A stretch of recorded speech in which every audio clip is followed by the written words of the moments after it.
My fiancé's mother handed me a maid's uniform 10 minutes before our engagement dinner and told me to earn my place at their table.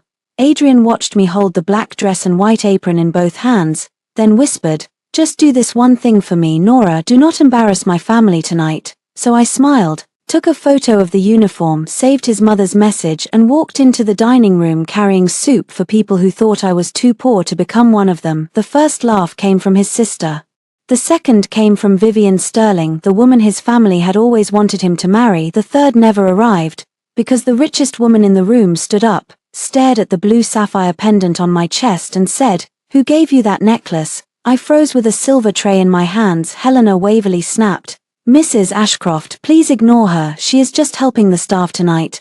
The old woman did not look at Helena, she looked at me, then her eyes moved to the small moon-shaped birthmark near my collarbone, half revealed where the cheap uniform scratched my skin. Her face changed, not with shock, with recognition. She stepped away from the long candlelit table, crossed the room in silence, and took the tray from my hands. "No," she said, her voice low enough to make the entire room go quiet.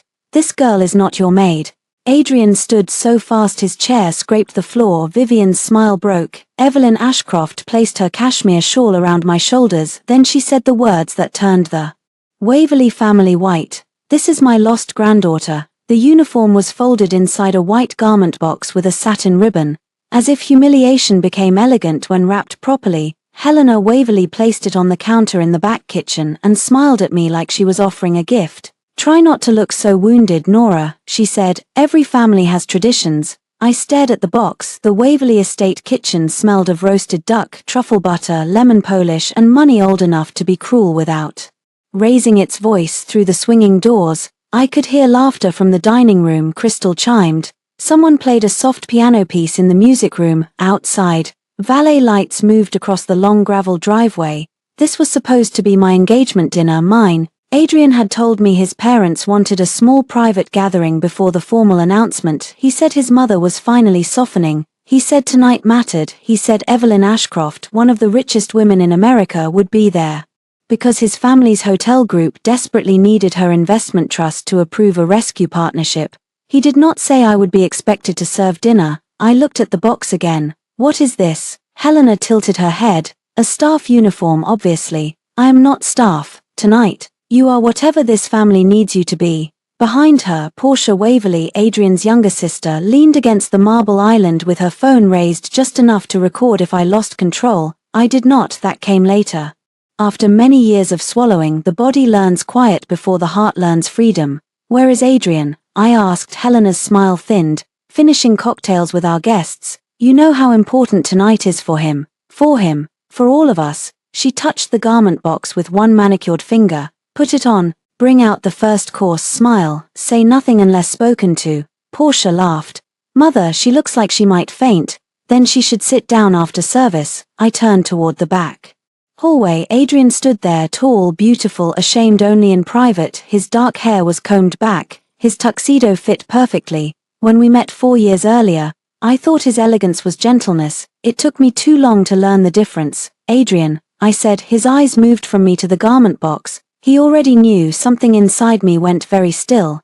"Tell me this is a misunderstanding." He stepped closer, lowering his voice. "It is just for tonight." Helena walked past us. 5 minutes. The soup cannot wait for her feelings. Portia followed, still smiling. The moment we were alone, I faced him. "You knew." He rubbed his forehead. "Nora, please do not make this bigger than it is. Your mother wants me to wear a maid's uniform at our engagement dinner." "Not the engagement dinner, the announcement is next week." I laughed once. It hurt. "That is what you want to correct." He reached for my hand. I moved back. "Nora, listen, my mother is testing whether you can handle this family. Evelyn Ashcroft is here. If tonight goes badly, we lose the partnership. If we lose the partnership, we lose the hotels. My father loses the board, everything collapses. So I should be humiliated to save your family." His jaw tightened. "Do not use that word." "What word?" "Humiliated." "Then what should I call it?" He glanced toward the dining room. "A sacrifice." There it was, the word he used whenever he wanted my dignity but not my anger.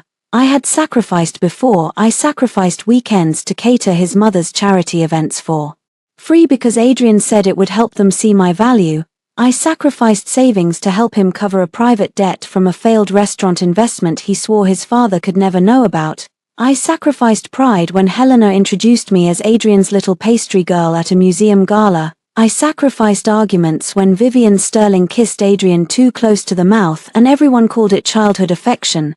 Every sacrifice had been small enough to survive. Together they built a cage. I looked at the garment box, then I took out my phone. Adrian frowned. "What are you doing?" "Taking a photo." "Nora, you said it is not humiliation, then no one should mind documentation." His face changed. "Good." I photographed the uniform, the box, Helena's handwritten card that said staff entrance after 6 p.m., and the text she had sent an hour earlier, "Do not be late, the uniform will be waiting. A woman who joins this family should first learn service." Adrian watched in silence. "Delete that," he said. "No." His voice dropped. "Do not start acting like an enemy." I looked up. "Then stop putting me where enemies stand." For a second I thought he might choose me. That is the cruel part of loving someone weak. You keep mistaking hesitation for hope. Instead he closed his eyes. "Please, one night for me." I wanted to ask him when one night ended, after the soup, after Vivian laughed, after Helena proved I could be trained, after the wedding, after children, after a lifetime of being told love meant bending. But the dining room doors opened and Helena's voice cut through the kitchen. "We are waiting." I picked up the uniform. Adrian exhaled with relief. That sound ended something.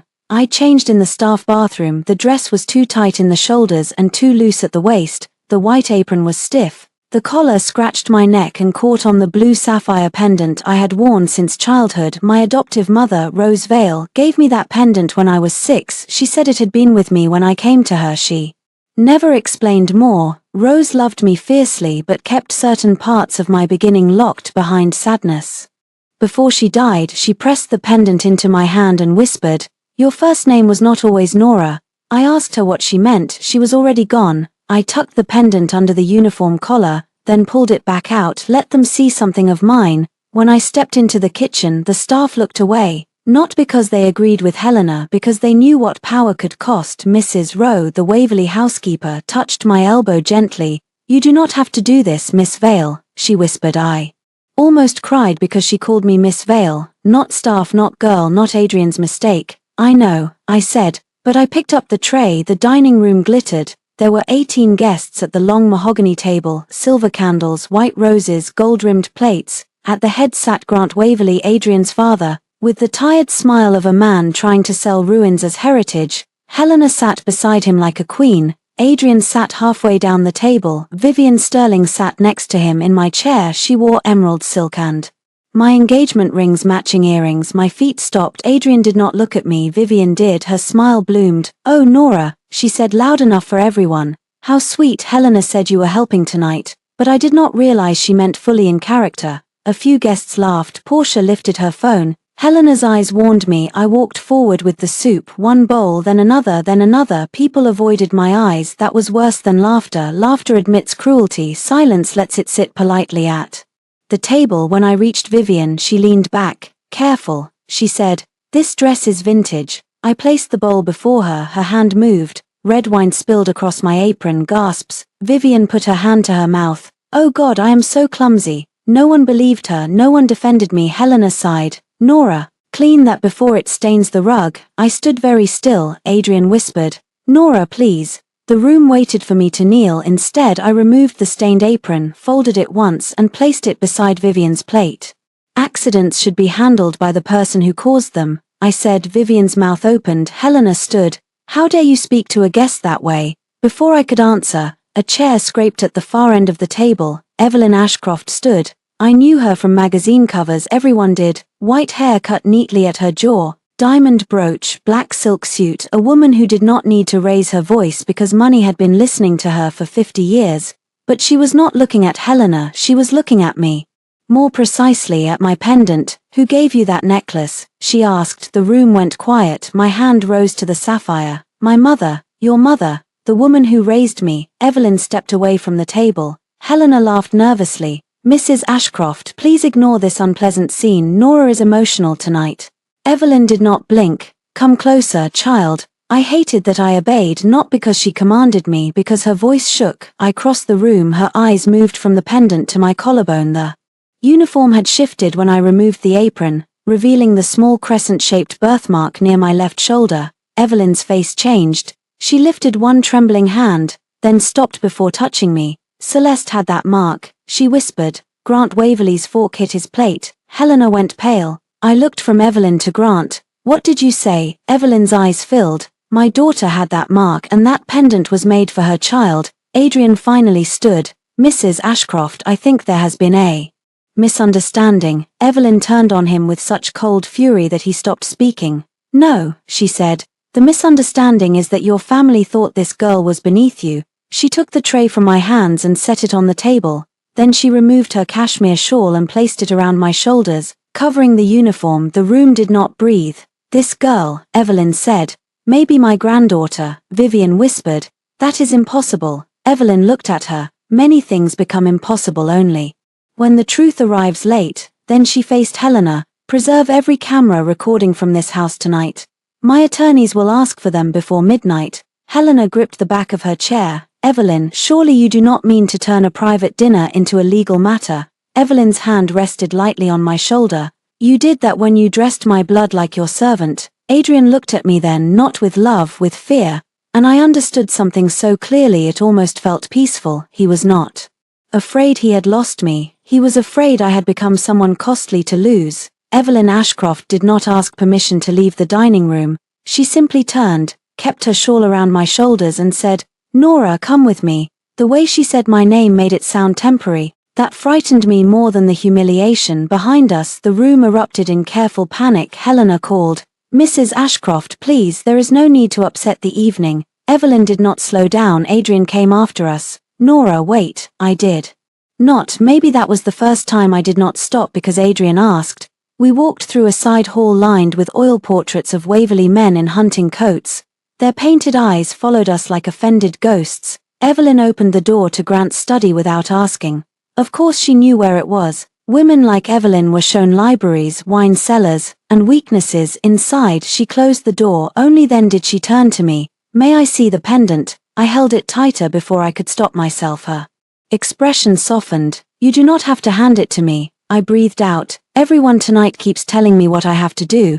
Then let me be the first to ask. That almost broke me. I unclasped the necklace and placed it in her palm. Evelyn held it like it was alive. The blue sapphire caught the desk lamp. Deep and clear as a winter lake. She turned it over. On the back were 3 tiny engraved letters I had traced since childhood. C.A.H. Celeste Amelia Hart. Evelyn whispered, Who is Celeste? My daughter. The words came with such pain that I sat before my knees gave out. Evelyn sat across from me, still holding the pendant. Celeste disappeared 28 years ago. She was 22 and 8 months pregnant. She had left home after a terrible fight with me. I wanted her to marry a man she did not love. She wanted a life that did not come with my name attached. Her mouth tightened. I thought I was protecting her. I was controlling her. I said nothing. Control had many accents. Helena's sounded like manners. Daniel, no, not Daniel. This was not that story. Adrian sounded like sacrifice. Evelyn continued. Celeste called me from a hospital outside Providence.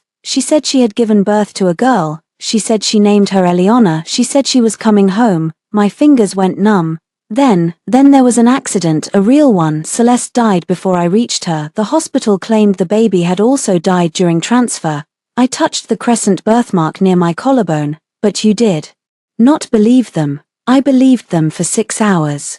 Evelyn's eyes turned hard. Then I saw the body they claimed was my granddaughter. The child had no birthmark, no bracelet, no pendant, nothing Celeste described. My pulse beat in my ears. My adoptive mother told me my first name was not always Nora. Evelyn closed her eyes. Rose. I stared at her. You know Rose. I knew of her. Rose Vale was a temporary foster nurse at St. Agnes South the year Celeste died. My investigators tried to find her, but she vanished from the system. Later, a private agency insisted she had never received a child under my granddaughter's description. Rose loved me, I said. The words came out defensive. Evelyn opened her eyes. I am not accusing the woman who raised you of stealing you. Then what are you accusing? Someone of hiding you. A knock hit the door. Adrian entered without waiting. His face was pale but composed. Nora, we need to talk. Evelyn's eyes sharpened. You may wait outside. With respect, Mrs. Ashcroft, she is my fiancée. I looked at him. The word Sounded strange now, like a coat left too long in rain. Was I your fiancé when I was carrying soup? He flinched. Nora, my mother was wrong, I know that. But this situation is overwhelming and you should not let a stranger pull you into something without facts. A stranger recognized my necklace faster than you recognized my humiliation. His jaw tightened. That is not fair. I stood. No, fair was not tonight's theme. Evelyn rose too. My attorneys are on their way. Nora will decide where she goes. Adrian looked at the pendant in Evelyn's hand. Something passed across his face. Calculation. It was quick. But I saw it because I had spent 4 years loving him. Love teaches you a person's smallest movements before it teaches you their truth. If this is real, he said carefully, then we should face it together. I almost laughed. Together. He had left me alone in a uniform 10 minutes ago. Together, I asked. His voice softened. Nora, I made a mistake. I should have stopped my mother, but I love you. The study door opened again. Helena stepped in, ignoring all boundaries because boundaries were for people without family crests. Adrian, enough, Mrs. Ashcroft. This dinner has become emotional. We are all shocked. Nora is a sweet girl. But surely you understand that a necklace and a birthmark are not proof of anything. Evelyn smiled. It was not kind. No, they are not, which is why I am ordering a DNA test and a full records inquiry. Helena's face went still. Grant appeared behind her. He looked worse than anyone. At first I thought he was embarrassed, then I understood he was afraid. Evelyn saw it too. Grant, she said, you look as if you remember something. He swallowed. This is absurd. Then you will not mind cooperating. He looked at me for half a second. That half second mattered. He knew me. Not Nora Vale, not Adrian's poor fiancé, something older, something buried. Evelyn held out the pendant to me. This belongs to you. I took it back and clasped it around my neck. Helena's gaze followed the movement. Her voice became syrup.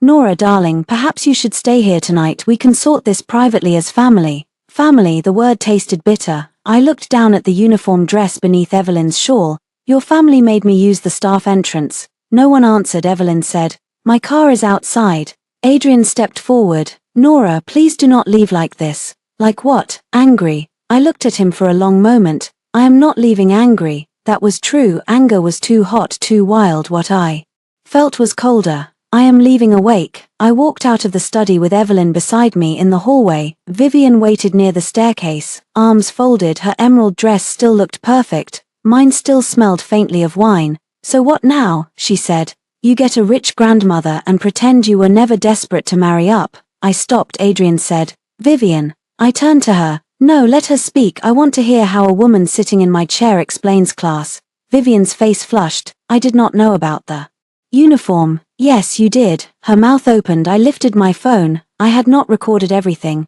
but I had saved enough, including her earlier text to Adrian that flashed on his phone when he held it near me in the kitchen. Can't wait to see Cinderella in costume. Adrian saw the screenshot on my screen. His face drained. Vivian whispered, that was a joke. So was your wine? No answer. I looked at Adrian. Did you laugh? He did not speak. That was answer enough. Evelyn's driver waited at the front door as we stepped outside. Camera flashes burst from near the hedges. Paparazzi. Someone had tipped them off about Evelyn's presence at the dinner. Perfect. Helena hated scandal. I paused on the top step in Evelyn's shawl, wearing a maid's uniform, my pendant visible against my throat. A photographer shouted, Mrs. Ashcroft, is it true the Waverley deal is closing tonight? Evelyn looked straight into the cameras. No, she said. Tonight I found something more important than a deal. Then she opened the car door for me.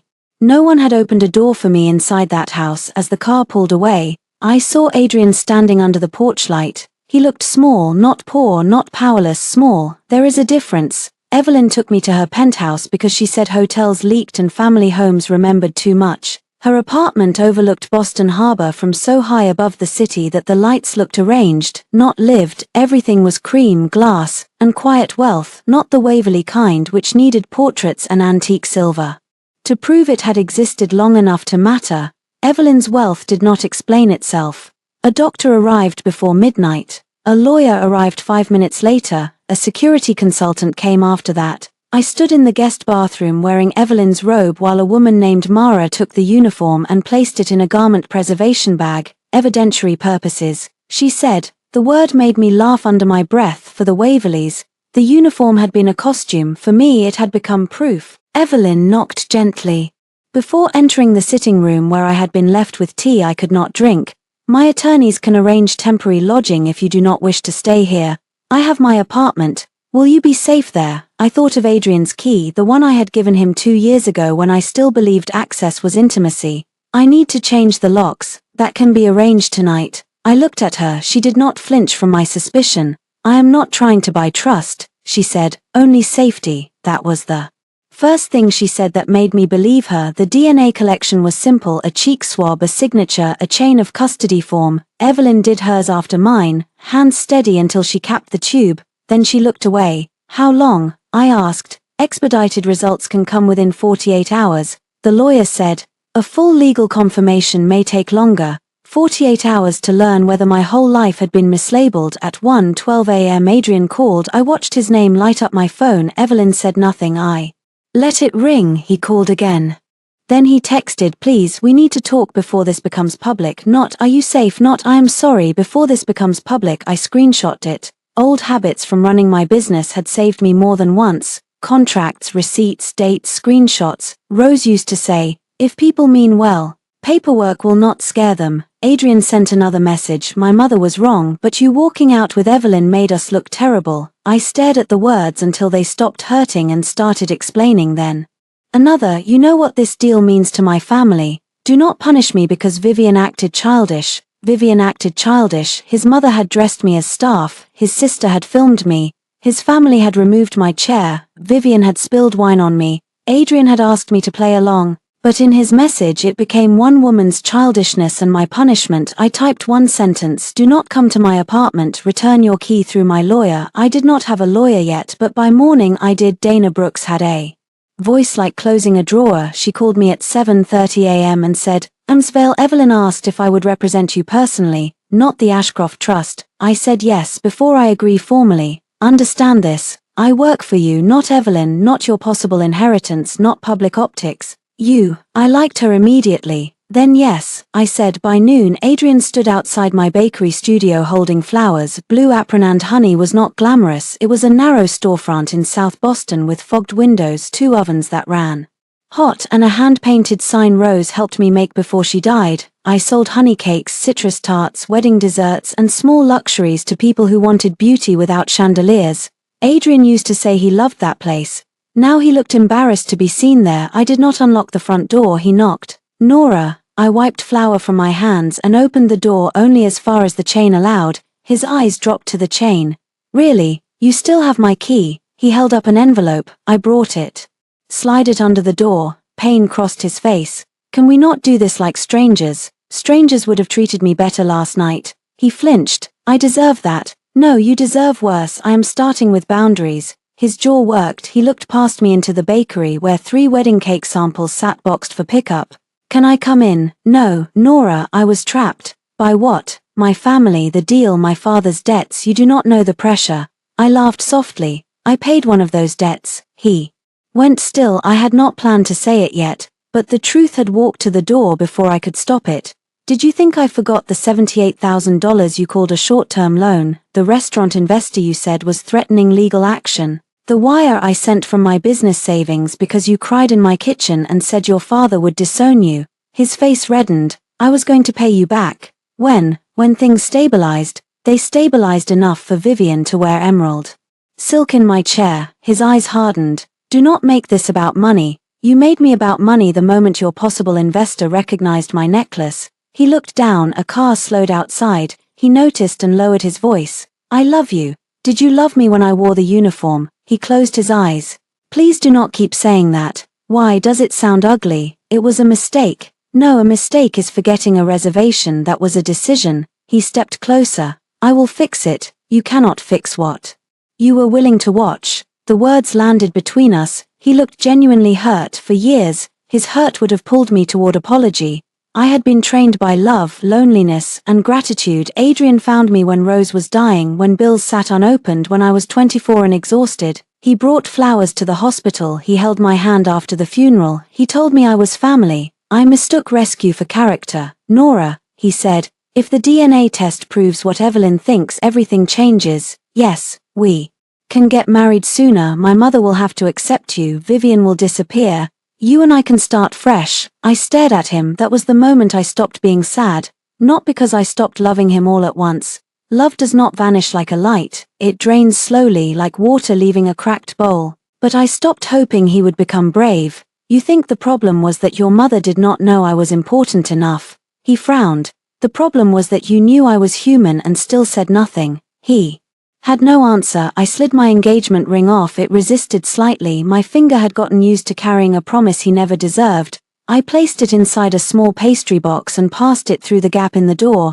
His face collapsed. "Nora, take it. Do not do this because you are emotional. I am doing this because I am finally not." He held the box like it was heavy. "This is not over." I thought of Helena saying almost the same thing with her eyes. "It is for me." I closed the door through the glass. I watched him stand there until his phone rang. He looked at the screen, answered, and turned away. I could not hear the call. I did not need to. A minute later my phone buzzed, a screenshot from an unknown number. Vivian to Adrian.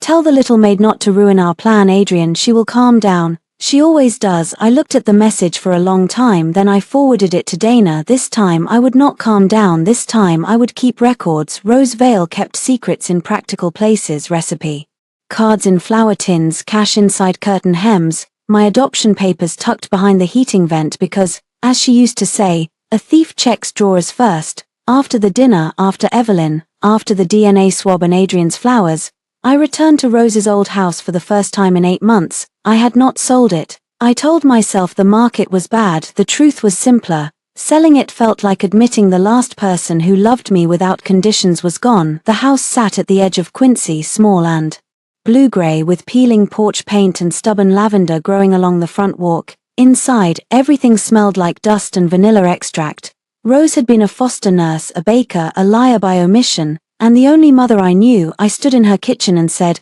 "I need you to explain yourself." The house did not answer. Marla did. She arrived 20 minutes later with a thermos of coffee and the same floral scarf she had worn at Rose's funeral.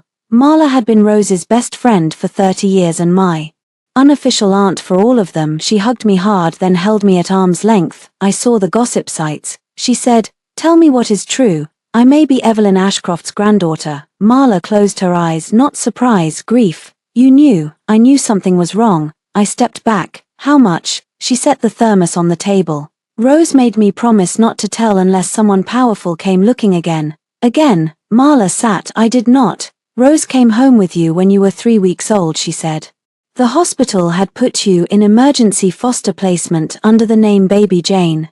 She said there was confusion after an accident. She said your mother died. "Celeste." Marla nodded. "She called her Celeste. Once, only once. She cried all night after." "Why did she keep me?" "Because someone tried to take you." The kitchen seemed to tilt. "Who?" "I do not know." Rose said a man came to the clinic asking about a baby girl with a birthmark. Not the police, not child services, a private man, expensive coat, cold voice. He had a letter authorizing transfer, but Rose said the signature was wrong. She refused. That night she packed you into her car and left. "That is kidnapping." "Maybe." Marla's voice broke. "Maybe it was saving. Sometimes poor women do not get to choose clean words." I sat then. My legs had stopped being reliable. Marla took my hand. Rose was terrified. She tried to call someone named Evelyn once. She hung up before speaking. She said if the wrong people knew you were alive, you would become property. Property. The word followed me from one family to another. Why did she not tell me? She wanted to. When she got sick she tried, but by then you were engaged to Adrian, and Rose had seen his mother at a hospital fundraiser.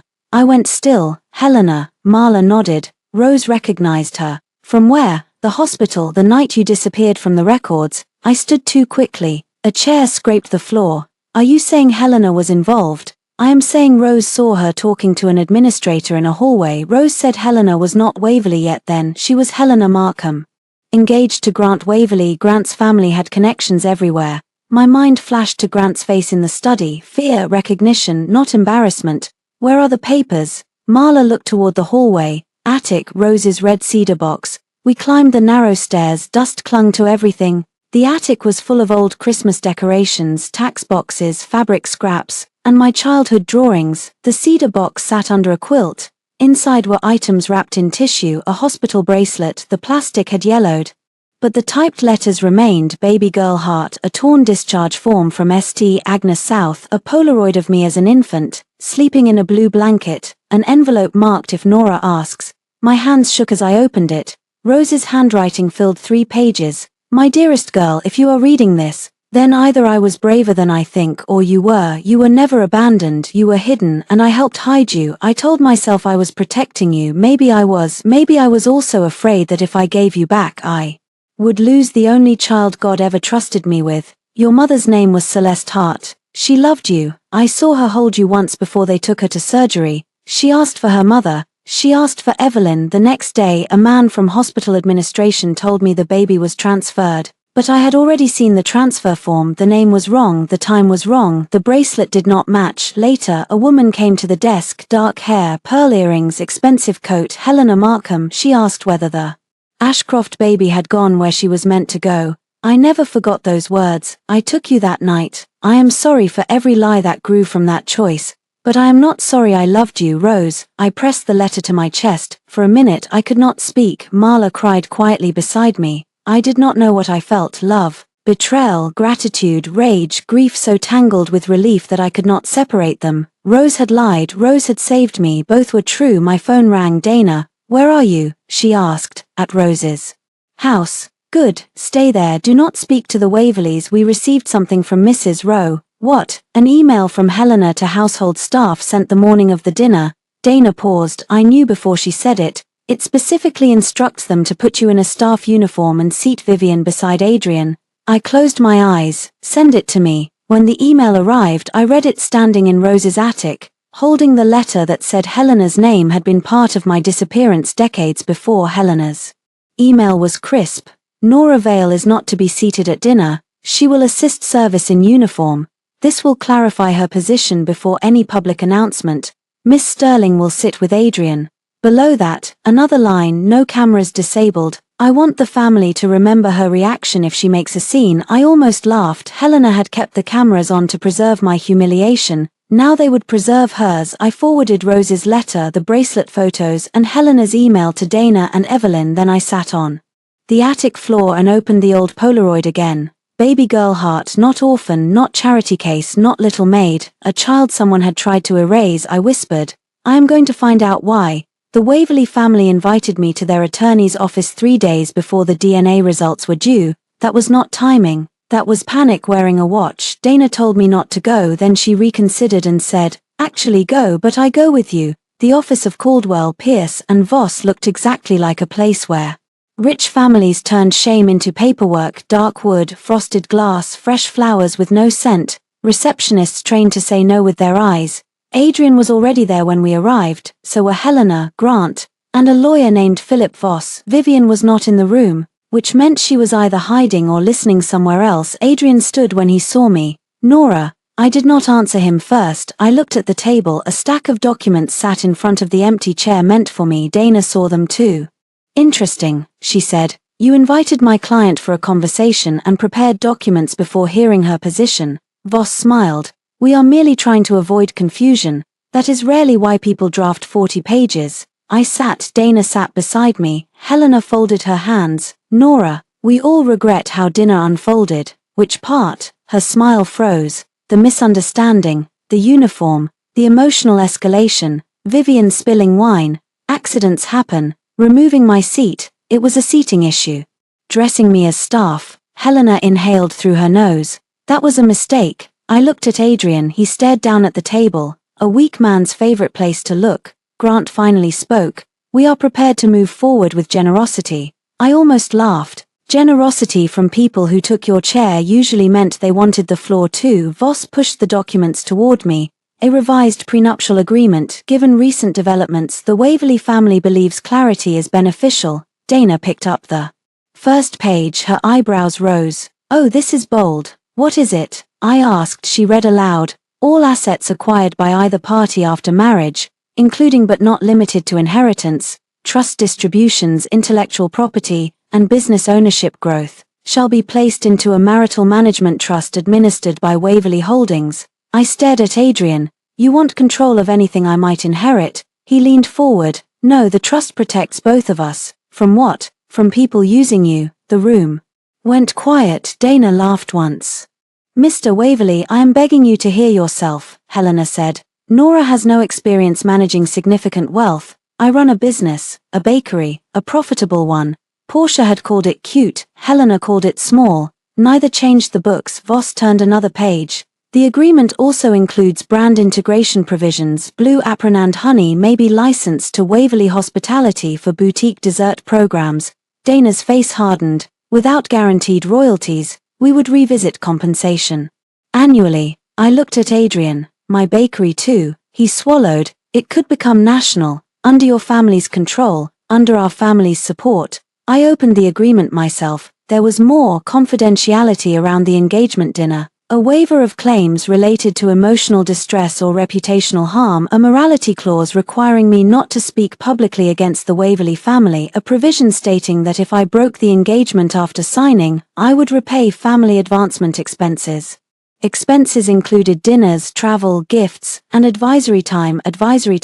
Helena wanted to bill me for being insulted. I closed the document. "No." Grant leaned forward. "Think carefully." I did. "That is why it was quick." Helena's voice sharpened.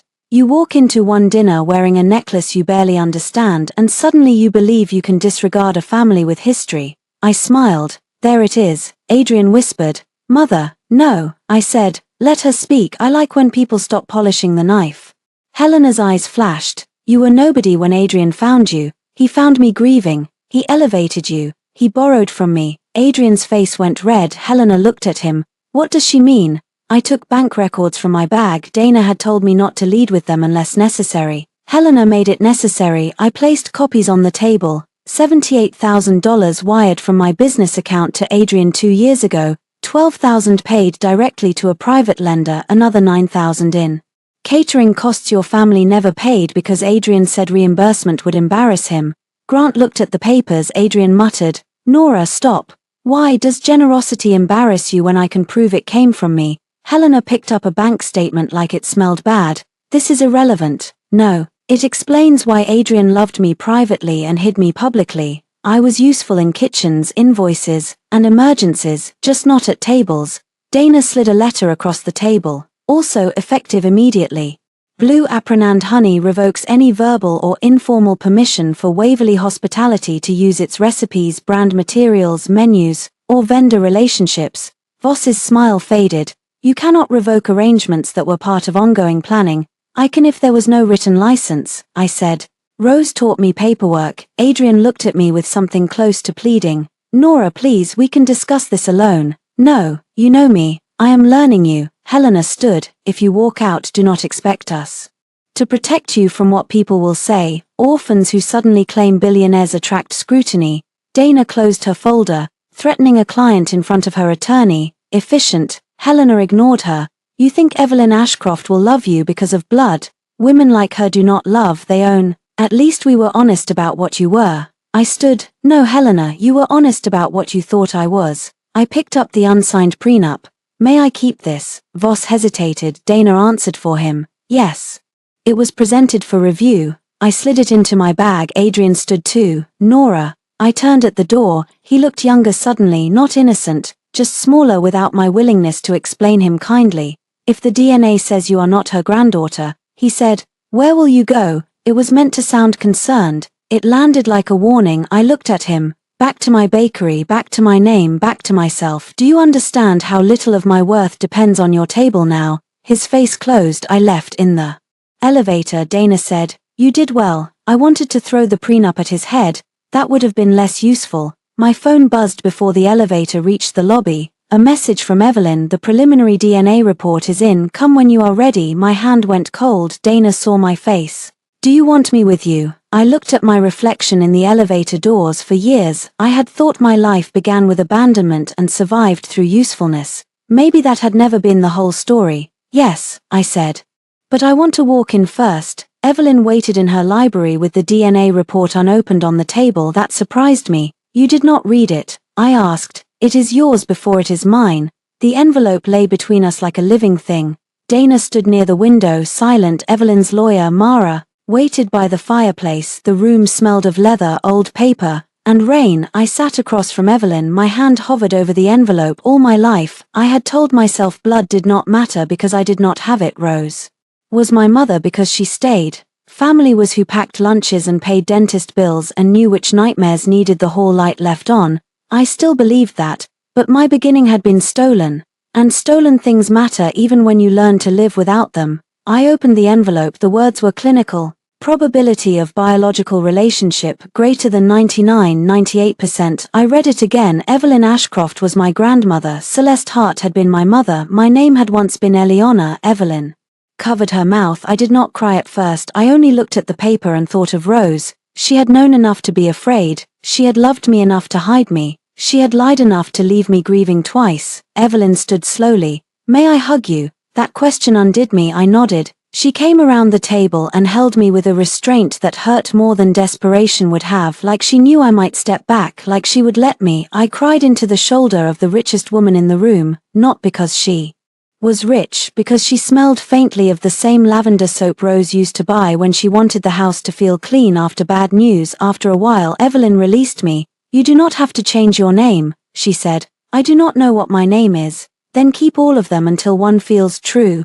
The kindness was almost unbearable. Mara cleared her throat gently. There is more. Of course there was. Truth rarely arrives alone. Mrs. Rowe, the Waverley housekeeper, had contacted Dana again. She had served the Waverley family for 19 years. Helena treated her as furniture, which meant she heard everything. Mrs. Rowe had forwarded 2 emails. The first was the uniform instruction. The second was worse, from Helena to Portia, sent 1 week before the dinner. Adrian must not announce engagement until Nora understands her place. Vivian will sit beside him. If Nora reacts badly, it proves she is unsuitable. If she submits, we can manage her. Manage her. That word made my skin cold. Attached to the email was a seating chart. My name was not on it.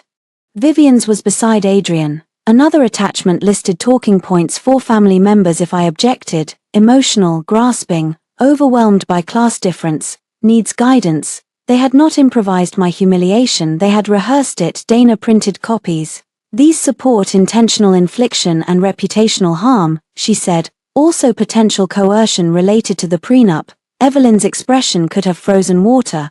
I want the Waverley security footage. We are already working on it, Mara said. The footage arrived that evening through Pete Collins, the estate security supervisor.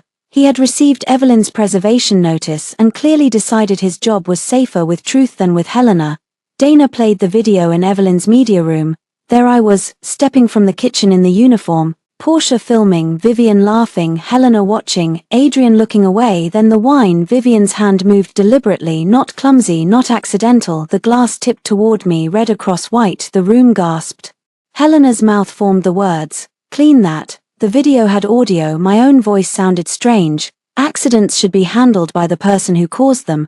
I did not remember sounding so calm. Evelyn's voice came next. Who gave you that necklace? I watched the room turn, not because they suddenly respected me, because power had moved. Dana paused on Vivian's face. That is useful. It is ugly. Often the same thing in court. I turned to Evelyn. I do not want this only handled privately. Her eyes met mine. Good. I do not want revenge headlines either. I want the record corrected. I want them unable to call me unstable or grateful or dramatic. I want my business separate from them. I want my name back, whatever name I choose, and I want to know what Grant and Helena know about my disappearance. Evelyn sat back for the first time. She looked proud. Then we do that. The next morning, Dana sent a legal notice to the Waverley family. Preserve all communications regarding Nora Vale, Eliana Hart, Celeste Hart, Ashcroft, the engagement dinner, the prenuptial agreement, blue apron and honey, and any records related to St. Agnes South. At 10:17 a.m. Adrian texted,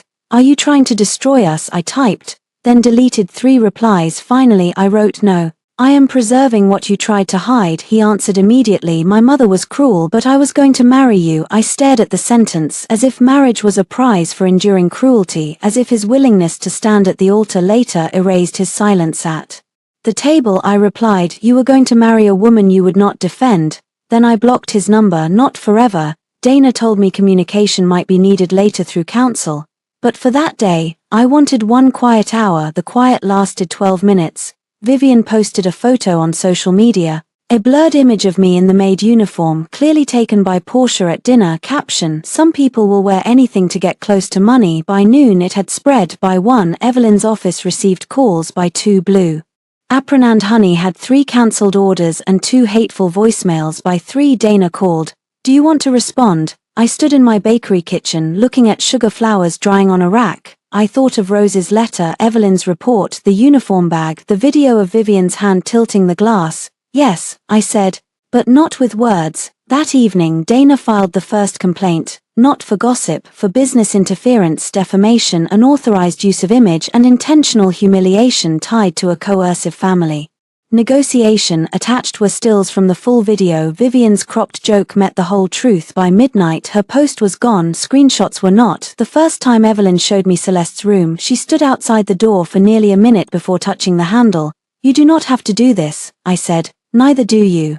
I want to, so do I. Wanting does not make it easy. That sounded true, so I said nothing. The room had not been kept like a shrine. I was grateful for that. Shrines trap people at the worst moment of loss. Celeste's room had been cleaned, dusted, and left mostly intact, but life had moved around it. A guitar leaned in the corner, books lined the walls, a navy sweater lay folded on a chair. Above the desk was a collage of photographs. Celeste laughing on a sailboat, Celeste holding a camera in front of her face, Celeste sitting on a kitchen floor eating cereal from the box, Celeste wearing my pendant, no, our pendant. My mother was beautiful in a way that felt familiar and painful, not because we looked identical, we did not. Her face was sharper, her hair darker, her smile wider, but she had my eyes, or I had hers. Evelyn watched me see it. She would have liked your bakery, she said. She hated formal dinners. I laughed, then cried before the laugh finished. On Celeste's desk was a framed photograph of a young man with kind eyes. My father, Julian Reed, musician, brilliant, unreliable, dead before Celeste gave birth, car accident in Montreal. Evelyn touched the frame. I disliked him. Because Celeste loved him beyond my control. That was my sin, not his. You say that plainly. I have had 28 years to practice. I picked up a small blue notebook from the desk. May I? Yes. It was Celeste's pregnancy journal. At first I did not want to read it. Then I saw a page marked with a pressed lavender flower. Baby moved when I played Etta James today. Either she has taste or she wants me to stop singing. I am naming her Eliana Rosehart, Rose, because I saw a nurse today named Rose who gave me crackers and told me mothers are allowed to be scared. Rose, my adoptive mother, had known Celeste, not as a thief, as a nurse who gave crackers to a scared young woman. I sat on the bed. Evelyn sat beside me. I blamed myself for Celeste leaving. She said, then I blamed the hospital, then I blamed money. Then time made everything complicated, but not once did I imagine my granddaughter would be serving soup in a maid's uniform at a table where I was sitting. I am sorry, do not apologize for being found. The sentence stayed with me. Later that day we met Owen Pierce, the retired records administrator from St. Agnes South. He had agreed to speak after Evelyn's investigators found his name on several transfer forms from the year I disappeared. He lived in a small condo near Worcester and opened the door wearing slippers and suspicion. I already told investigators everything years ago, he said. Evelyn looked at him. No, you told them what did not get you sued. He let us in. Owen was old now, but fear has a long shelf life. At his dining table, he admitted the hospital had been under pressure after Celeste died. The Ashcroft name drew media. The baby transfer was handled outside normal procedure. A private administrator named Richard Vale, no relation to Rose, ordered records sealed and then altered. Who paid him? Dana asked. Owen hesitated. Evelyn placed a photograph on the table. Grant Waverley, 30 years younger, standing beside Richard Vale at a hospital fundraiser. Owen looked away. I cannot prove payment. What can you prove? He stood and disappeared into a hallway. When he returned, he carried a file folder. I copied what I could before retirement. I was a coward, not a fool. Inside were photocopies. A transfer log showing baby girl heart moved at 11:40 p.m. A second handwritten note showing no infant left the nursery at that time. A visitor sign-in page listing Helena Markham at 10:15 p.m. and a memorandum from Richard Vale referencing Waverley family confidentiality concerns. Waverley, I touched the word. What does that mean? Owen shook his head. Grant Waverley was engaged to Helena Markham. His family was negotiating a hotel development deal with Ashcroft affiliates. There were rumors he had promised influence he did not have. If the Ashcroft baby became a media scandal, several deals would collapse. Evelyn went very still. So they hid my granddaughter to protect a deal. I do not know if that was the reason. Then tell me what you know. Owen swallowed. The baby was alive. Rose saw it. Helena asked whether the Ashcroft child had been moved. Richard told her the matter was handled. Rose disappeared with the baby before morning. My chest felt too tight. Rose had not stolen me from family. She had stolen me from people who thought I was a liability. Evelyn's voice was ice. Why did you never come to me? Owen looked at the table. Because your attorneys terrified people, because the Waverleys terrified people, because I had 3 children and a mortgage, because truth felt expensive. No, I said. Everyone looked at me. Truth was expensive. You made someone else pay. Owen flinched. Good. I was tired of powerful men and frightened men using fear as a receipt. We left with copies and an affidavit pending review in the car. Evelyn looked out the window. I failed you. I turned to her. You did not know. I was rich enough to know more. That silence was different. It was not self-pity, it was accountability. I do not know how to be your granddaughter, I said. You do not have to perform it. I do not want to be owned by another family. Then do not be. I looked at her. She smiled faintly. I may be rich, Nora, but I am teachable. I laughed. It felt strange and good. That night I returned to my bakery. A brick had been thrown through the front window. On the brick, someone had tied a note. Fraud. I stood on the sidewalk among broken glass while neighbors gathered. For 1 second I was back in the Waverley dining room, wearing a uniform, everyone waiting to see whether I would kneel. I did not. I took photos. I called the police. I called Dana. Then I swept the glass myself. At midnight, while boarding the window with plywood, I found a small envelope slipped under the back door. Inside were printed screenshots. Adrian and Vivian. Vivian, once she signs, your mother can keep the bakery brand and Evelyn's trust people can be handled. Adrian, Nora will sign if I make it about loyalty. Vivian, poor thing, she thinks love means obedience. Adrian, it usually does with her. I read the last line 3 times, then I place the screenshots into a folder. The bloodline they could not buy had never been the point. The obedience they expected was.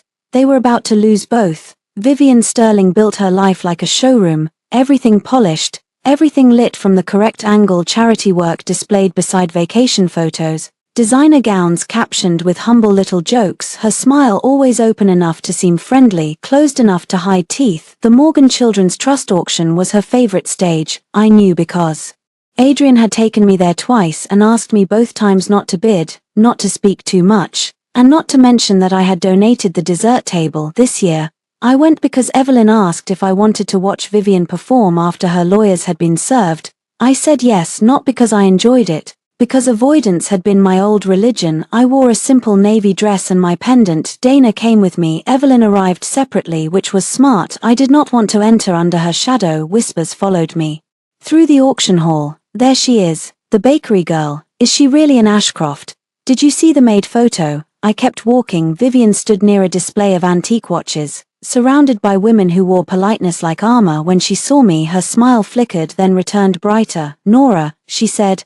Or should we call you Eliana now? Nora is fine. For now, for always if I choose. Her friends went quiet. Vivian tilted her head. I hope you are doing well after all the confusion. It must be overwhelming being told you are someone important overnight. There it is again. What? The idea that I became important when someone rich recognized me. Her smile sharpened. Surely you understand why people have questions. A necklace, a sad story, a billionaire with regrets. It sounds almost too perfect. Dana shifted beside me, but I touched her arm. I wanted this one. Then you will be glad to know the DNA is complete. Vivian's eyes moved to my pendant. You are announcing private medical information at a charity auction. No, I am correcting your public lie with 1 sentence. The result confirms my relationship to Evelyn Ashcroft. The rest is between my family and our attorneys. My family. The words felt strange, but Vivian heard them. Her face tightened. Congratulations, she said. How lucky for you. Luck had little to do with being hidden for 28 years. A woman beside Vivian looked down. Good. Vivian lowered her voice. You may have blood, Nora, but you do not have breeding. I smiled. Vivian, you spilled wine on a woman in a maid's uniform because you thought no one important would care. Please do not lecture me about breeding. Her face flushed before she could answer. The auction host stepped onto the stage. The room turned halfway through the program. Evelyn's name appeared on the sponsor screen as expected, then beneath it a new statement appeared. Ashcroft Global Trust has paused all pending partnership discussions with Waverley Hospitality Group pending review of recent conduct and disclosure concerns. A murmur moved through the hall. Vivian's smile cracked across the room. Adrian stood near his father. He looked from the screen to me. I did not look away. Helena appeared beside him, face pale with contained fury. Grant looked older by 10 years. The auction continued, but the room had shifted. People still bid on vacations and watches, but now every paddle lift came with glances toward the Waverleys. Old money hates being observed while losing leverage. During the break, Adrian found me near the balcony doors. Nora, I did not respond. Please, I know you blocked me. I understand why. Do you? He looked pained. Vivian sent those messages when she was angry. Adrian, she was trying to provoke you. Adrian, he stopped. Did you write that love usually means obedience with me? His face changed. He had not known I had that screenshot. That was the answer. I nodded slowly. Thank you. For what? For not making me wonder. He stepped closer. I was frustrated. My family was collapsing. You were pulling away. I said something cruel. You said something true about how you saw me. No, yes. He lowered his voice. Do not let one message erase 4 years. One message did not erase 4 years. It explained them. His eyes reddened. I loved you. No, you loved the version of me who made your life easier. That is not fair. Fair would have been your mother handing you the uniform and asking you to wear it. He looked away. I let the silence stretch. Could you have done it? I asked. What? Could you have put it on, walked into that room, served Vivian soup while I sat beside another man and told you to keep quiet for my family? His jaw worked. No answer again. Adrian's silence had become a language I no longer needed translated. Vivian appeared behind him. Adrian, your mother is looking for you.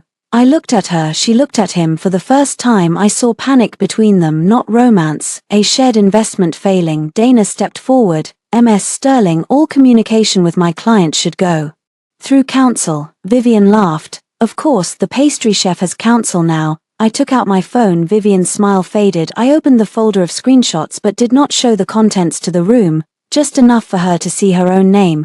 Do you want to keep going? Her mouth closed. Adrian looked at her. What screenshots? Vivian said, nothing. But her voice broke. That was when I understood something. Vivian had sent me the screenshots anonymously, not out of conscience, out of strategy. She wanted me to blame Adrian enough to leave, but not enough to expose her. Too late. I leaned closer. Next time you leak betrayal, remove your printer code. Her face went white. Yes, Dana had noticed the faint identifier at the bottom of the page. Sterling Family Office Printer. Vivian had cracked her own mask. Before leaving, Evelyn joined us near the exit. She did not greet the Waverleys. She looked at me and said, ready? I nodded. Adrian spoke quickly. Mrs. Ashcroft, please, my family has always respected yours. Evelyn turned. No, Adrian, your family respected my balance sheet. There is a difference. Helena approached, voice tight. Evelyn, pausing, the partnership harms employees, not just us. Then perhaps you should not have based their future on a woman you humiliated and a history your husband concealed. Grant whispered. Evelyn. She looked at him. I will get to you. He went grey. I almost felt sorry for him. Almost. As we left, Vivian's friends stepped away from her by inches. It was subtle. Social death usually begins with small movements. Outside, Dana checked her phone. Vivian's attorney wants to discuss settlement. No. Dana looked at me. Not yet, I said. First, I want the engagement announcement. Evelyn raised an eyebrow. You are still attending. I looked back at the glowing auction hall. They planned to make me disappear in public. I think public is exactly where I should return the ring. The engagement party had been planned for months. White roses, champagne tower, press wall with Waverley and veil in gold lettering, a string quartet, a guest list selected by Helena, edited by Vivian, and approved by Adrian as if I were a minor detail in my own life. After the dinner, I assumed they would cancel. They did not. Helena sent revised invitations calling it a celebration of resilience and unity. Adrian's name remained beside mine. Vivian was listed as a family friend and planning committee member. The audacity was almost impressive. Dana said, they are trying to control the narrative. If they cancel, people assume guilt. If you do not attend, they frame you as unstable. If you attend and reconcile, they survive. What if I attend and do not reconcile? Dana smiled. Then we prepare. The party was held at the Waverley Meridian Hotel, the flagship property they were trying to save. I had once created the dessert menu for its winter reopening and never received final payment. That invoice sat in my evidence folder now. I arrived 15 minutes late on purpose. The lobby was full of white roses and nervous staff. Cameras waited near the step and repeat wall. Someone had replaced the gold lettering. It now read Waverley Engagement Celebration. My last name was gone. Useful when needed, erased when inconvenient. I wore a white pantsuit, not a dress. My pendant rested openly against my blouse. The engagement ring was in my pocket inside the pastry box I had given Adrian days earlier. He had returned it through a courier with a note. We should decide together. We would not. When I entered the ballroom, conversation cracked and reformed around me. Adrian stood near the stage with Helena and Grant. Vivian stood a few steps behind them in pale gold. She looked like she had slept badly. Good. Adrian came toward me, relief flooding his face. You came? Yes. He reached for my hand. I let him take air. Helena approached, smiling for cameras. Nora, darling, we are so glad you chose Grace. Grace, I thought of Rose's best friend, of women who told truth late but told it. Then I looked at Helena. Grace has nothing to do with why I am here. Her smile tightened. A photographer called. Can we get the couple together? Adrian moved beside me automatically. I stepped away. Not yet. His eyes flickered. The program began. Helena took the microphone first. She spoke about family, misunderstanding, healing, the pressure of public scrutiny, and the importance of not letting outsiders divide people who love one another. Outsiders, that was me, even at my own engagement party. Then Grant spoke about legacy. Adrian spoke about commitment. He was good. I had to admit that. His voice was warm. His eyes found mine at the right moments. He told the room I had changed his life, that our love had endured challenges, that families sometimes stumble but love chooses forgiveness. The room applauded. He held out his hand. Nora, will you come up? I walked to the stage. Every camera followed. Adrian smiled, hopeful and terrified. He lowered himself to one knee. A wave of whispers moved through the room. He opened a velvet box. My ring gleamed. Inside, the same ring he had let me take off at my bakery door, the same ring he now wanted to turn into a public leash. Nora Vale, he said, voice thick. I failed you, I know that, but I love you. Let me spend my life making it right. For 1 second, the room believed him. Part of me wanted to. Not the wise part, not the free part, the tired part, the part that remembered hospital flowers and quiet breakfasts and the first time he said I was family. But love without courage is just a soft place to be. Buried. I took the microphone. For years ago, I said, Adrian Waverley found me at a hospital vending machine while my mother was dying. He bought me coffee. I thought kindness meant character. Adrian's smile faltered. I loved him. I helped him. I trusted his family even when they made it clear I did not belong. I catered their events. I paid debts he said would ruin him. I stayed quiet when his mother insulted me because I thought love required patience. The room went silent. Helena stepped forward. Nora. I looked at her. No, one word. A complete sentence. I turned back to the room. Last week at what I was told was a family dinner, Helena Waverley ordered me to wear a maid's uniform and serve guests. Vivian Sterling sat beside my fiancé. When Vivian spilled wine on me, I was told to clean the floor. Gasps. Someone whispered, that is true. Helena snapped. This is inappropriate. Dana, standing near the stage, lifted her phone. The ballroom screens changed, not dramatically, not with music, just evidence. Helena's email. Nora Vale is not to be seated at dinner. She will assist service in uniform. The seating chart with Vivian beside Adrian. The video of Vivian tipping wine. The audio of Helena saying, clean that. Then Adrian's text, she will calm down. She always does. The room stopped breathing. I looked at Adrian. He was still on one knee, ring box in hand, as if the pose could save him. Adrian asked me not to embarrass his family. I said, but his family never hesitated to embarrass me. Vivian tried to leave. 2 reporters followed her. I continued, this is also not only personal. Waverley Hospitality used my business name, recipes, vendor contacts, and unpaid labor in proposals for partnerships while presenting me privately as unsuitable and publicly as grateful. Dana advanced the screen. Unpaid invoices. Draft proposals using blue apron and honey branding without license. The prenup clause attempting to place future inheritance and business rights under Waverley management. The room shifted again. Now it was not gossip, it was liability. Grant looked like he might collapse. Helena whispered something to him. Adrian stood slowly. Nora, please. I took the ring from my pocket for a heartbeat. He looked relieved. then I placed it on the podium. I am ending this engagement. The words sounded clean. I am revoking all personal, professional, and financial association with the Waverley family except through counsel. I will pursue what is owed to my business. I will cooperate with the investigation into my birth records, and I will not marry a man who needed my bloodline to discover my value. The applause did not come immediately. First came silence, then one person clapped. I turned. Mrs. Rowe stood near the service entrance, hands trembling. Then another staff member clapped, then someone from the hotel vendor team, then guests who understood where the power had gone. Helena looked around, horrified. Vivian's face twisted. Adrian stared at me like I had become a stranger. No, I had become someone he could no longer manage. He reached for the microphone. Dana stepped forward. I would not. He stopped. I stepped down from the stage. Adrian followed me to the ballroom doors. Nora. I turned. He looked broken. A year ago that would have been enough. Was any of it real? He asked. The cruelty of that question stunned me. Mine was. He flinched. That is why this hurts. I left him standing under the white roses outside. Reporters shouted my name. This time I did not hide. I faced the cameras. My name is Nora Vale, I said. I was humiliated in private because people thought my background made me powerless. Tonight I corrected the record in public. That is all. A reporter shouted. Are you accepting the Ashcroft name? I touched the pendant. I am accepting the truth. Names can wait. Then I walked out. The night air was cold for the first time in years. I did not feel small. The morning after I ended the engagement, my bakery had a line down the block. Some came because they supported me, some came because scandal makes people hungry, some came to take photos pretending they cared about croissants. I served them anyway. Money from curiosity still paid invoices. At noon, an elderly man ordered a honey tart and left $100 tip with a note. My wife wore a uniform for 30 years. No one should be shamed for work, but no woman should be forced into one to prove obedience. I pinned it behind the counter. That note mattered more than half the headlines. Dana arrived at 3 with coffee and a folder.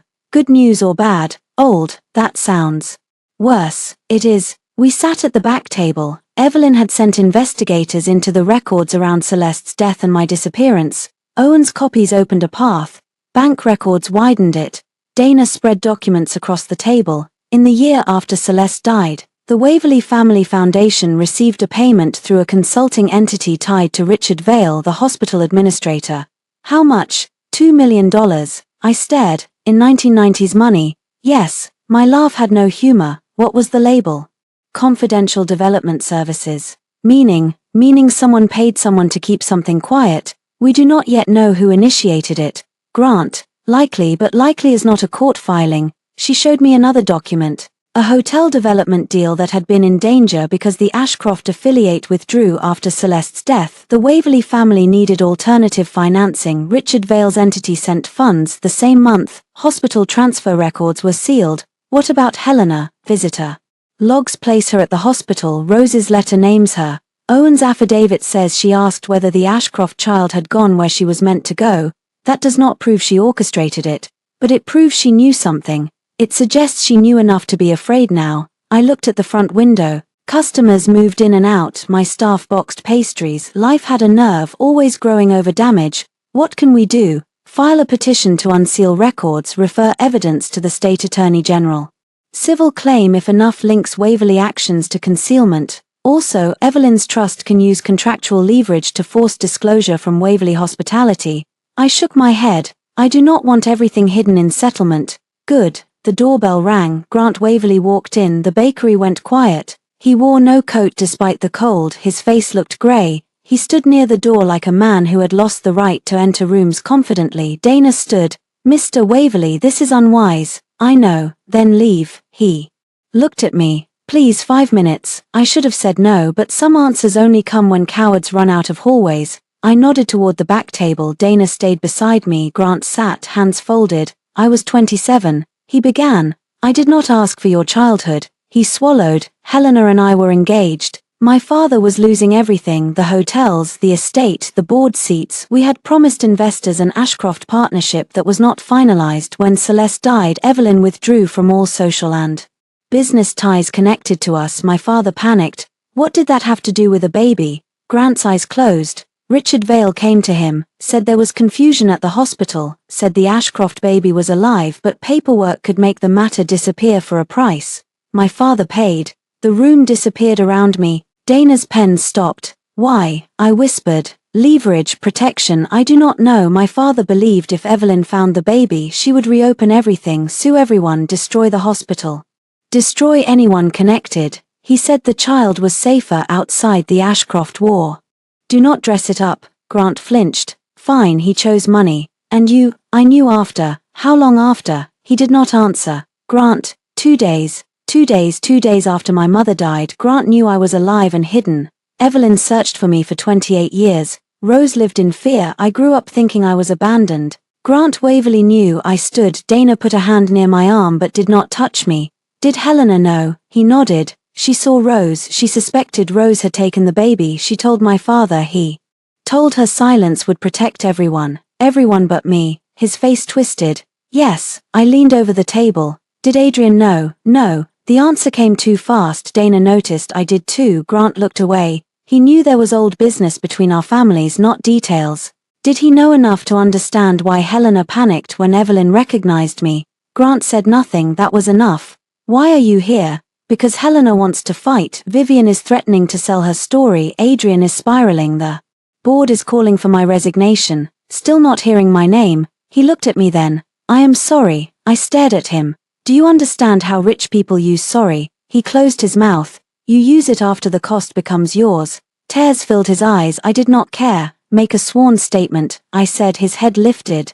What? Everything you just told me, names, dates, payments, who knew, who paid, who hid records, swear it under penalty of perjury. I could go to prison. Then you understand paperwork has consequences. He looked at Dana. She slid a legal pad toward him. We can schedule a formal deposition, but Ms. Vale asked a clear question. Are you willing to swear to this? Grant's hands shook. Helena will destroy me. I laughed softly. You helped steal my life and you are still afraid of your wife. He looked older than pity. I will testify, he said, not for forgiveness. No, not for a deal with Evelyn. No, then why? He looked toward the front window where a little girl pointed at cupcakes while her mother chose a box. Because I watched you in that uniform, he said, and I realized we had been dressing you in other people's choices since you were born.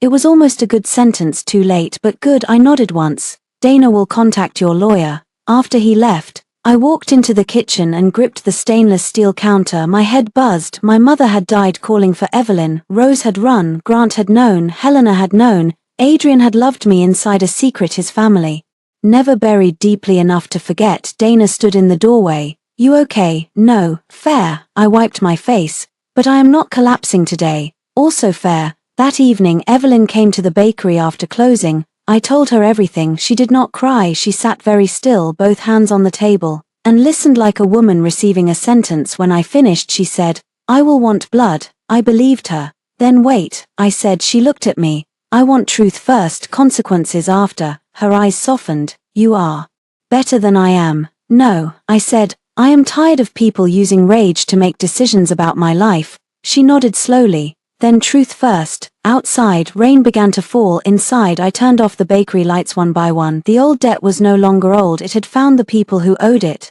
The Waverley boardroom had a table long enough to make ordinary people feel summoned.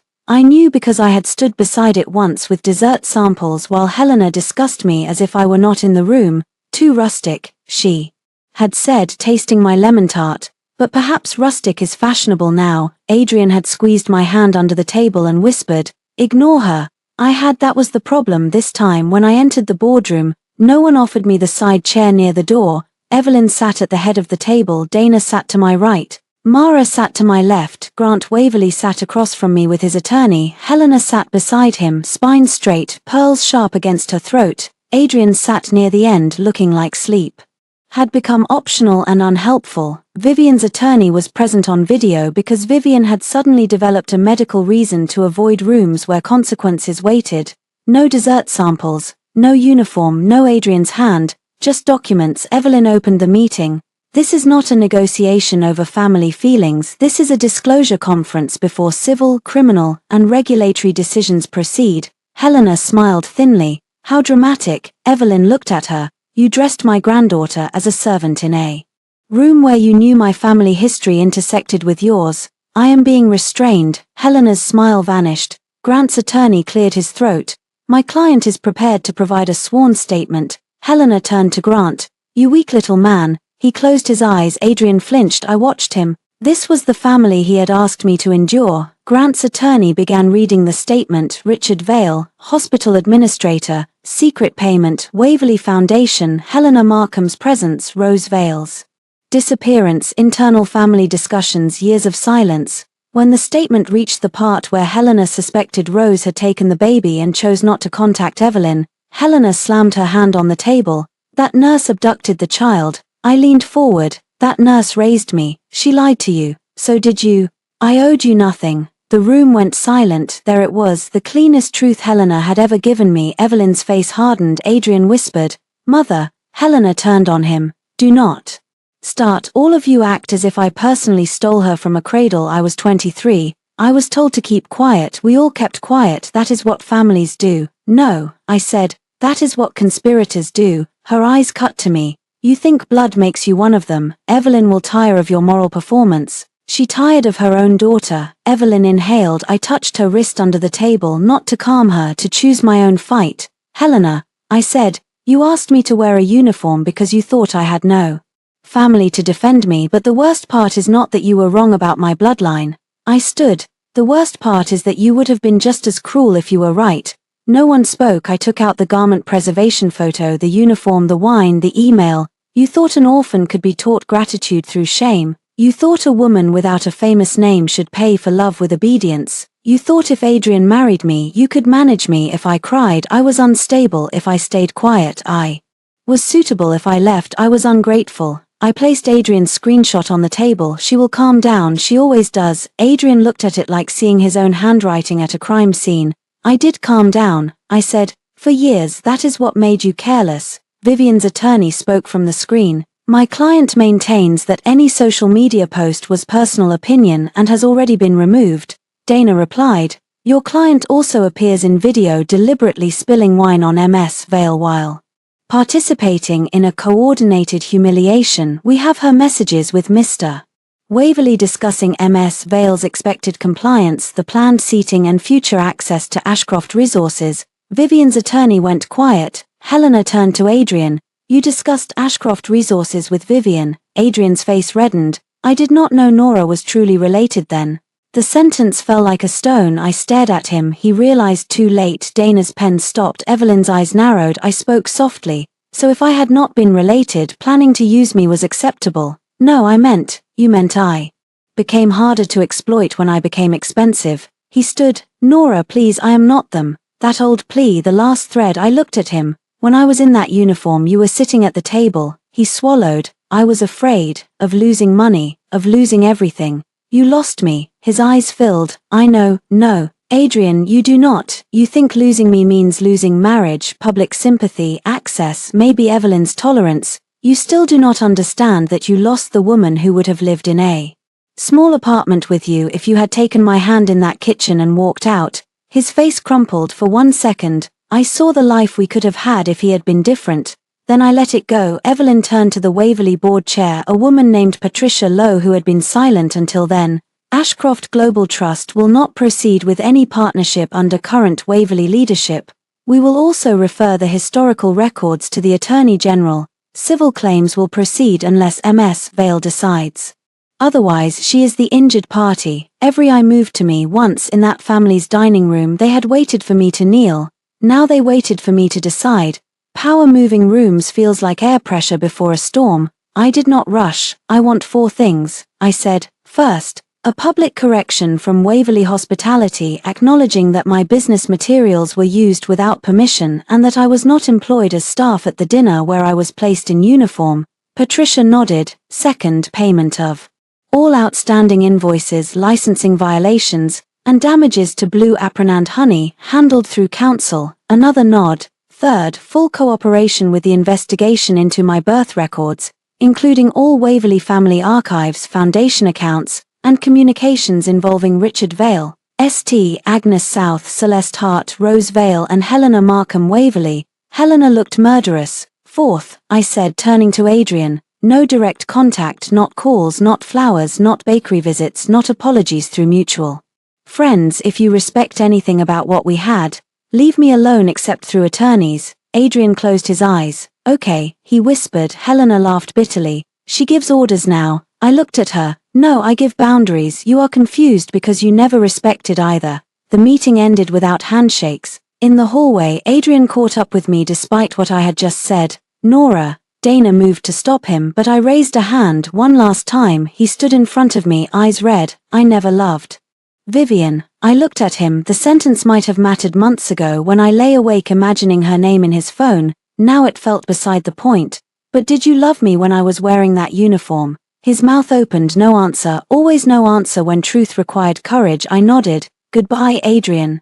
I walked away. Behind me, he did not follow. That was the first decent thing he had done in a long time. I kept the name Nora Vale. People found that confusing. Reporters asked whether I would become Eleanor Hart Ashcroft. Society pages wrote about the reluctant heiress.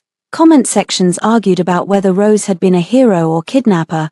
Vivian's friends tried to rebrand her as a victim of family pressure. Helena disappeared into legal strategy. Grant resigned from the Waverley board and gave a sworn statement that cracked open 28 years of sealed doors. Adrian sent one letter through counsel. Dana read it first.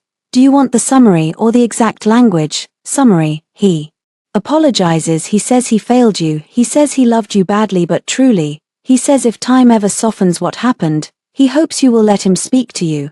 I cut dough into circles for honey biscuits. No response. Dana smiled. I thought so. The lawsuits moved slowly. Law loves slowness because it charges by the hour. Waverley Hospitality issued a public correction after 2 vendors threatened to join my claim. They admitted Blue Apron and Honey had never been contracted as unpaid staff. They acknowledged unauthorized use of brand materials. They called the dinner incident a regrettable lapse in judgment. Dana said we would fix the wording. We did. The final statement said I had been asked to wear a staff uniform despite being a guest and Adrian Waverley's fiancé at the time.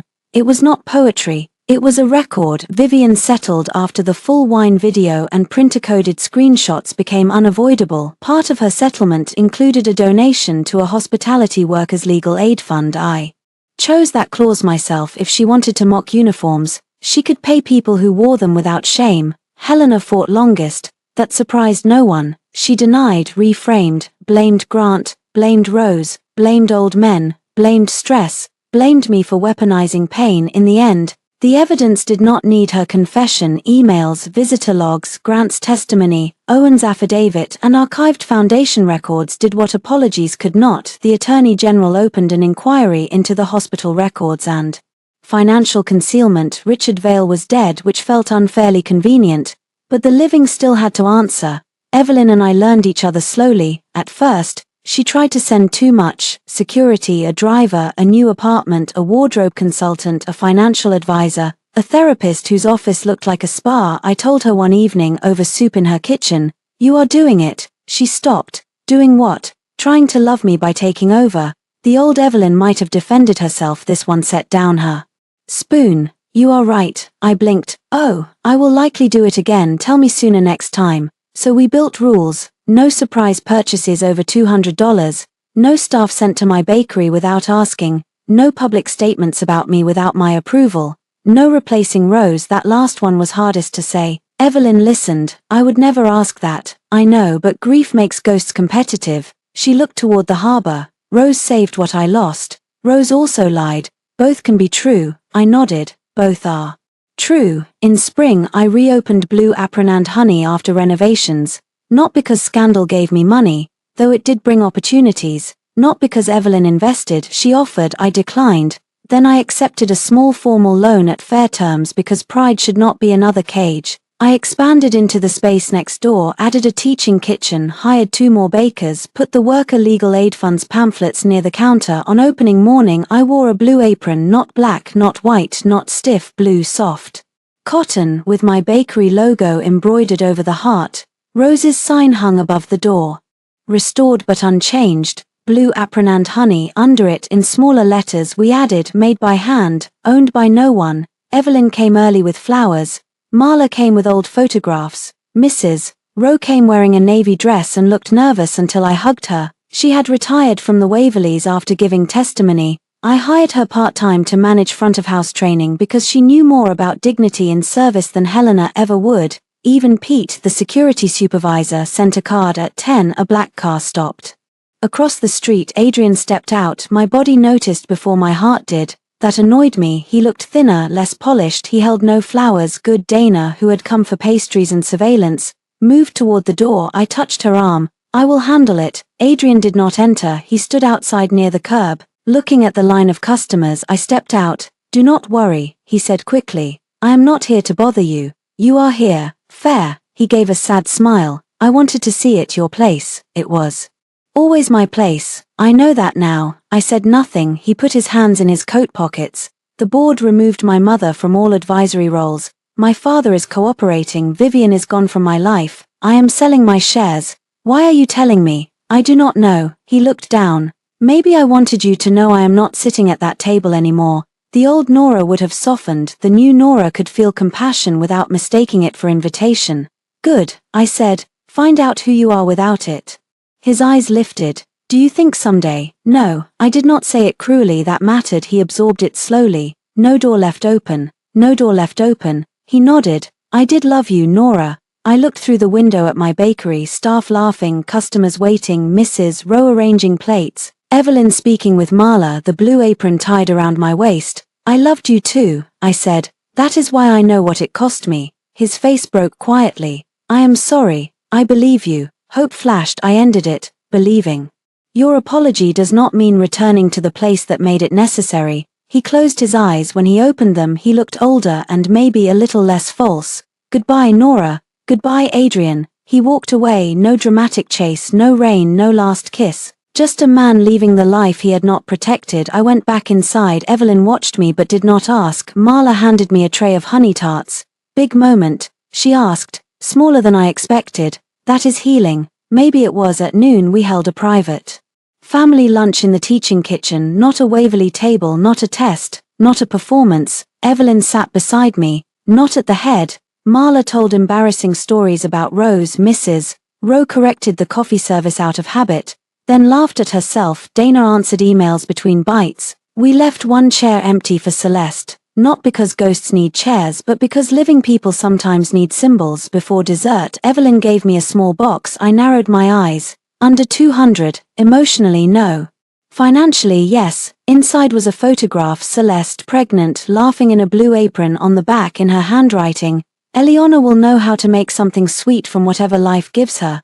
I pressed the photo to my chest. For once, the past did not feel like a trap. It felt like a route. That night, after the shop closed, I went to the back storage room and opened the evidence box Dana had returned. Inside was the Maid uniform, cleaned, preserved, labeled. I took it out. For a moment I let myself remember. The weight of the tray, the heat in my face, Vivian's laugh, Adrian's silence, Helena's command, clean that. Then Evelyn's voice, this girl is not your maid.